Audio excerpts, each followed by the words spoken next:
बड़ी भागदौड़ के बाद वो आज ऑफिस पहुंचा। उसका पहला इंटरव्यू था।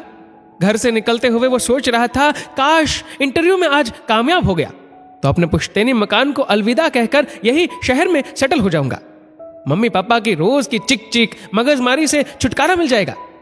सुबह उठने से लेकर रात को सोने तक होने वाली चिक चिक से परेशान हो गया हूं। जब सोकर उठो तो पहले बिस्तर ठीक करो, फिर बाथरूम जाओ। बाथरूम से निकलो तो फरमान जारी होता है, नल बंद कर दिया, तौलिया सही जगह रखा या यूं ही फेंक दिया। नाश्ता करके घर से निकलो तो डांट पड़ती है, पंखा बंद किया या चल रहा है। क्या क्या सुनो यार, नौकरी मिले तो घर छोड़ दूंगा। ऑफिस में बहुत सारे उम्मीदवार बैठे बॉस का इंतजार कर रहे थे। 10 बज गए।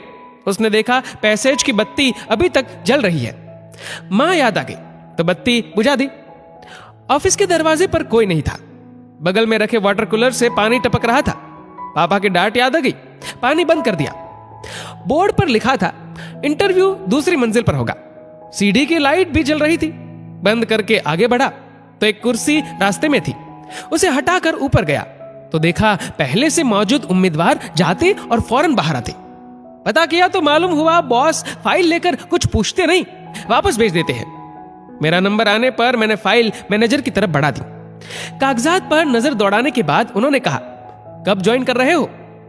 उनके सवाल से मुझे यूं लगा जैसे मजाक हो। वो मेरा चेहरा देखकर कहने लगे, ये मजाक नहीं, हकीकत है। आज के इंटरव्यू में किसी से कुछ पूछा ही नहीं, सिर्फ सीसीटीवी में सबका बर्ताव देखा। सब आए लेकिन किसी ने नल या लाइट बंद नहीं की। धन्य है तुम्हारे माँ बाप जिन्होंने तुम्हारी इतनी अच्छी परवरिश की और अच्छे संस्कार दिए।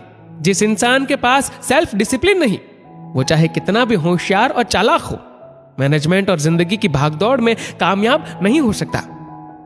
घर पहुंचकर मम्मी पापा को गले लगाया और उनसे माफी मांगकर उनका शुक्रिया अदा किया।